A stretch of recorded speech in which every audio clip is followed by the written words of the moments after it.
Professor Weasley? You wanted to see me? I did. We haven't had a chance to speak since I know you were quite close with Professor Fig.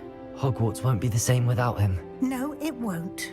But I can assure you that he would want us to press on, and that he would rest easy knowing that the future of the wizarding world is in hands like yours. Thank you, Professor. You've had quite a year, both inside and outside of Hogwarts. I've heard all sorts of rumors. You've ridden a graphorn, befriended a goblin, rescued hippogriffs, even helped Mr. Ollivander track down a family wand. How did It's harder to keep secrets around here than one might suspect. I'm just glad you found such a good friend in Miss Onai. I think her mother shares the sentiment. While I do not condone taking matters into your own hands when it comes to men like Rookwood and Harlow, your bravery is to be commended. Thank you, Professor. No need to discuss it further. What I would like to discuss is your wizard's field guide. May I see it? Of course.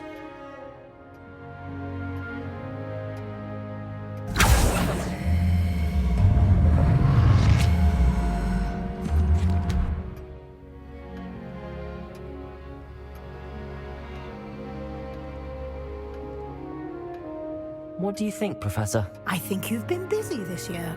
I see some progress here, but quite a bit of your field guide has yet to be completed. Fortunately, you do have some time to prepare for your OWLs. I will confess, I had a sense about you from that first moment you came bursting in, late, to the sorting ceremony. I am pleased to see that my instincts were correct. To think you've only been with us a year and you'll already be taking your OWLs, well, it's nothing short of astonishing. Thank you, Professor, for everything. You are most welcome.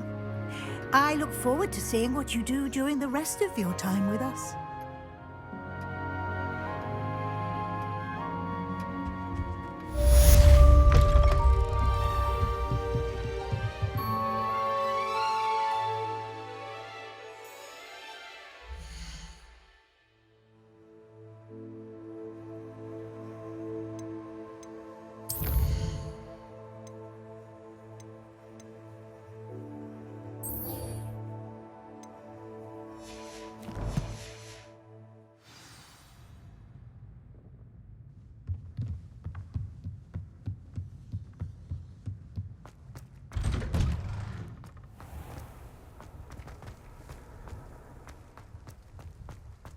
The Daedalian keys are back. Aren't they brilliant?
Can't decide if I like Professor Weasley or...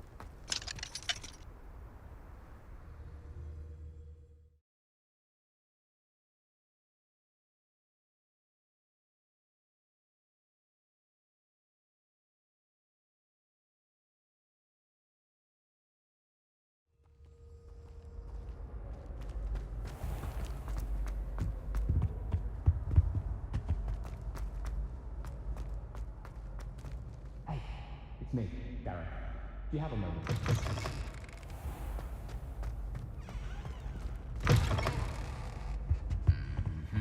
Perhaps I'll come back to this. I have been meaning to speak with you. I still can't believe we escaped the Ashwinders. You may not realize it, but you are the talk of the school since you saved me that day. I wonder how everyone knows about it. I told my mother in the hope that she would be more forgiving of what I have been up to if it came from me. She likely told other professors, and news travels quickly. Unfortunately, she might, in fact, have been even less forgiving than I'd hoped.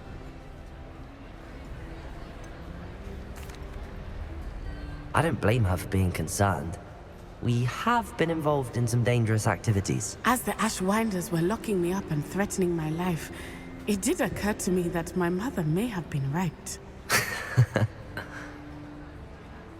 Has Officer Singer done anything with the evidence we provided? She has not. Harlow is as strong as ever. Someone needs to stop him, whether it is us or Officer Singer. If someone had stopped the monsters like him in Matabeleland, my father would be alive today. What exactly happened to your father? It was a beautiful day. My mother had gone to tend to a neighbor who was ill, and so my father and I were galloping in the savannah. Galloping? Your father was also an animagus, I take it? He could become the most majestic giraffe, and he would carry me on his back, my arms around his neck. We were on our way home when we surprised a group of bandits who had come from our village. One of them saw me just as he removed a scarf from his face. He shouted and then aimed his rifle. He didn't want you to identify him. Exactly. In an instant, my father bowed his neck to protect me and was hit. As he fell, my father changed back into his human form. When the bandits saw this, they turned and ran in fear. Magic terrified them, and then he was gone. And it was all my fault. Your fault? How so? He died protecting me. If I had been capable of protecting myself, he would still be alive today.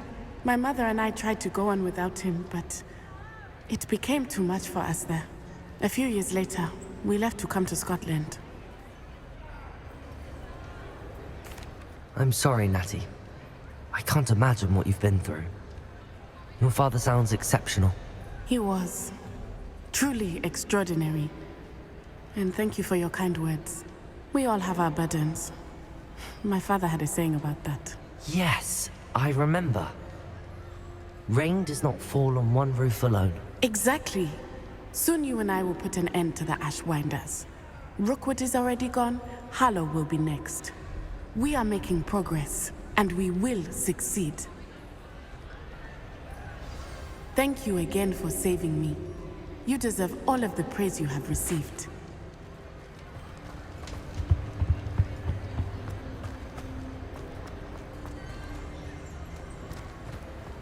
Handy resource indeed, your field guide.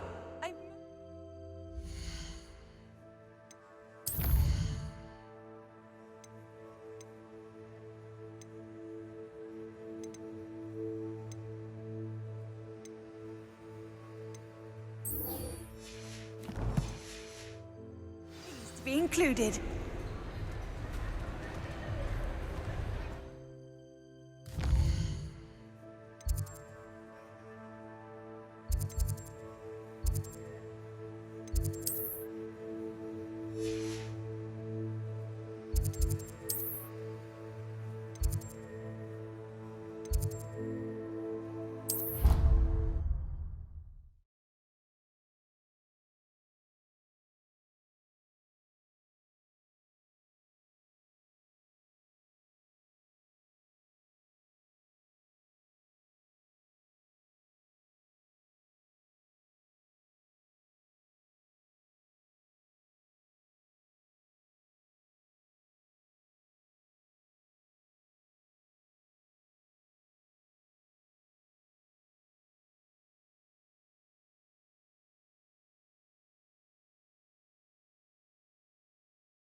There you are. You were in such a state when you left. The poachers got to my gran. Someone recognized me in Horntail Hall and they got to her. What do you mean? Is she all right? She's fine, thank goodness. But they were at her house, our house. They assumed I'd sent the egg there. She said they took the whole place apart looking for it, screaming that we'd cost them everything. I'm sorry, Poppy. I'm glad she's all right. I don't think either one of us could have anticipated that. I should have known. I underestimated the poachers. And now another creature's in danger. What do you mean?